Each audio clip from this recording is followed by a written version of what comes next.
ক্যালকাটা ইউনিভার্সিটির আন্ডারে প্রথম সেমিস্টারের ছাত্রছাত্রী আছো, তোমাদের জন্য আজকের ক্লাসটা খুবই গুরুত্বপূর্ণ।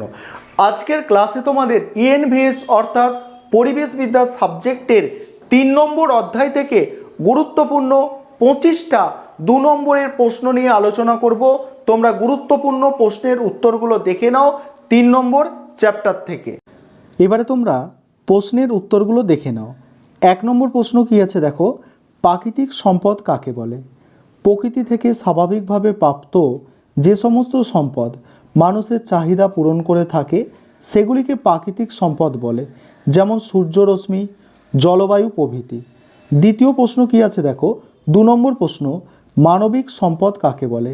মানুষকে ভিত্তি করে যে সকল সম্পদ গড়ে ওঠে সেগুলিকে একত্রে মানবিক সম্পদ বলে, যেমন জনঘনত্ব।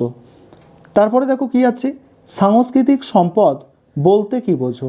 নিরপেক্ষ উপাদানগুলিকে কার্যকারীভাবে ব্যবহারের উপযোগী করে তোলার জন্য প্রয়োজনীয় সম্পদকে সাংস্কৃতিক সম্পদ বলে, যেমন মানুষের জ্ঞান বিজ্ঞান। তারপরের প্রশ্ন আছে 4 দাগের প্রশ্ন, জৈব সম্পদ বলতে কি বোঝো? বিভিন্ন জীবজন্তুর, প্রাণী, উদ্ভিদ থেকে যে সমস্ত সম্পদের সৃষ্টি হয় তাকে জৈব সম্পদ বলে, যেমন মানুষ। পরের প্রশ্ন আছে, অজৈব সম্পদ বলতে কি বোঝো? পৃথিবী থেকে কঠিন, তরল অথবা গ্যাসীয় অবস্থায় যে সকল প্রয়োজনীয় উপাদান পাওয়া যায় যেগুলিকে বলা হয় অজৈব সম্পদ, যেমন জল, মাটি। পরের প্রশ্ন আছে, সঞ্চিত সম্পদ কাকে বলে? যে সকল সম্পদ ক্রমাগত ব্যবহারের ফলে দ্রুত নিঃশেষিত হতে থাকে সেগুলিকে সঞ্চিত সম্পদ বলা হয়। তারপরে প্রশ্ন কি আছে দেখো, পুনর্ভব সম্পদ কাকে বলে? যেসব সম্পদ ব্যবহারের ফলে সাময়িকভাবে হ্রাস পায় এবং কিছু সময় পরে আপনা থেকেই পূরণ হয়ে যায় সেগুলিকে বলা হয় পুনর্ভব সম্পদ, যেমন সমুদ্রের মাছ, অরণ্য, তৃণভূমি প্রভৃতি। পরের প্রশ্ন আছে দেখো, বন্যার 2টি প্রাকৃতিক কারণ লেখো। 1 নম্বর হচ্ছে নদীর জল ধারণ ক্ষমতা কমে গেলে বন্যা হয়। 2 নম্বর হচ্ছে একটানা অতি বর্ষণের ফলে বন্যা হয়। 9 নম্বর প্রশ্ন, বন্যার একটি মনুষ্যসৃষ্ট কারণ লেখো।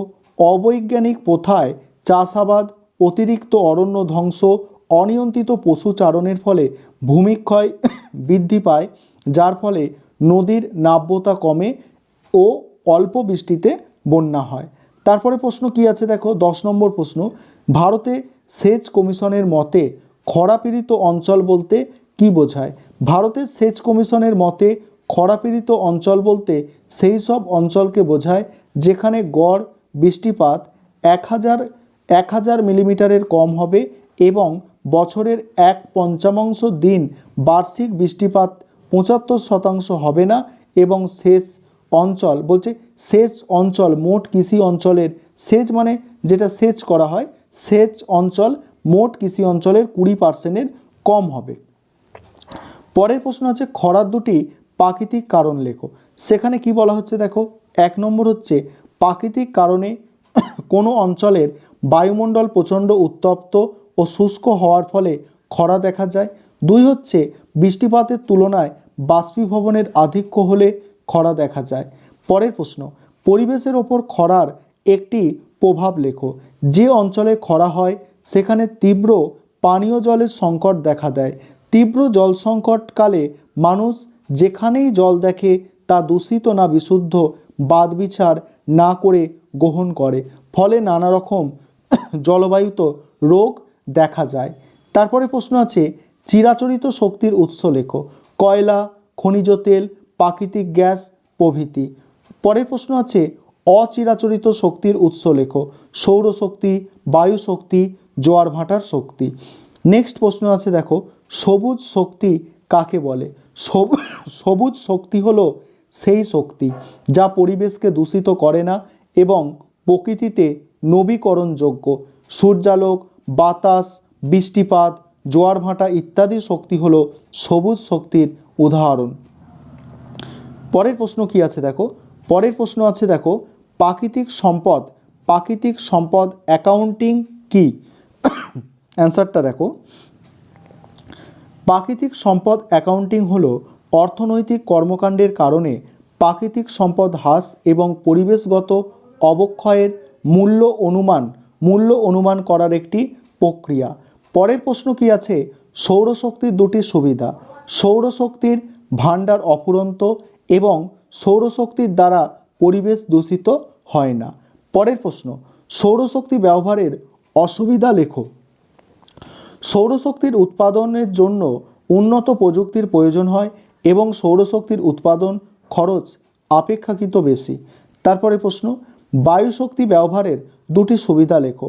বায়ুশক্তির উৎস অফুরন্ত এবং এই জাতীয় বিদ্যুৎ উৎপাদন কেন্দ্র নির্মাণ করতে খুব কম সময় লাগে। পরের প্রশ্ন আছে, বায়ুশক্তি ব্যবহারের দুটি অসুবিধা লেখো। তাপবিদ্যুৎ এর অপেক্ষায় বায়ুশক্তি উৎপাদন ব্যয় অধিক এবং এই শক্তি উৎপাদন কেন্দ্রগুলির বিদ্যুৎ উৎপাদন ক্ষমতা খুবই কম। পরের প্রশ্ন, জোয়ার ভাটার শক্তির দুটি সুবিধা লেখো। জোয়ার ভাটার শক্তি প্রবাহমান, পুনর্ভব এবং অক্ষয়িষ্ণু সম্পদ, অর্থাৎ ব্যবহার করলে নিঃশেষিত হয় না এবং জোয়ার ভাটার শক্তি উৎপাদনের খরচ অনেক কম। তারপরে কি বলা হচ্ছে দেখো, ভূ তাপ শক্তি কাকে বলে? ভূ অভ্যন্তরের তাপকে কাজে লাগিয়ে যে অচিরাচরিত শক্তি উৎপাদন করা হয় তাকে ভূ তাপ শক্তি বলে। পরের প্রশ্ন আছে, ভূমিক্ষয়ের দুটি প্রভাব লেখো। 1 নম্বর, ভূমিক্ষয়ের ফলে মাটির জৈব খাদ্য ও বিভিন্ন খনিজ পদার্থ হ্রাস পায়, যার প্রভাবে উদ্ভিদের বৃদ্ধি ব্যাহত হয়। 2 নম্বর, ভূমিক্ষয়ের ফলে জলচক্র ব্যাহত হয় এবং বিয়োজনগুলির বাষ্পভূমি নষ্ট হয়। এবং শেষ প্রশ্ন এই অধ্যায় থেকে, ভূমিক্ষয় কমানোর দুটি উপায়। 1 নম্বর, ভূমির ঢালের সমকোণে জমি কর্ষণ, এটা আকর্ষণ হবে না, জমি কর্ষণ করলে ভূমিক্ষয় কমানো যায়। ভূমিক্ষয় কমানোর জন্য ঝুম চাষ বন্ধ করা প্রয়োজন। এই ছিল তোমাদের আজকে 3 নম্বর অধ্যায় থেকে গুরুত্বপূর্ণ 2 নম্বর প্রশ্নের আলোচনা।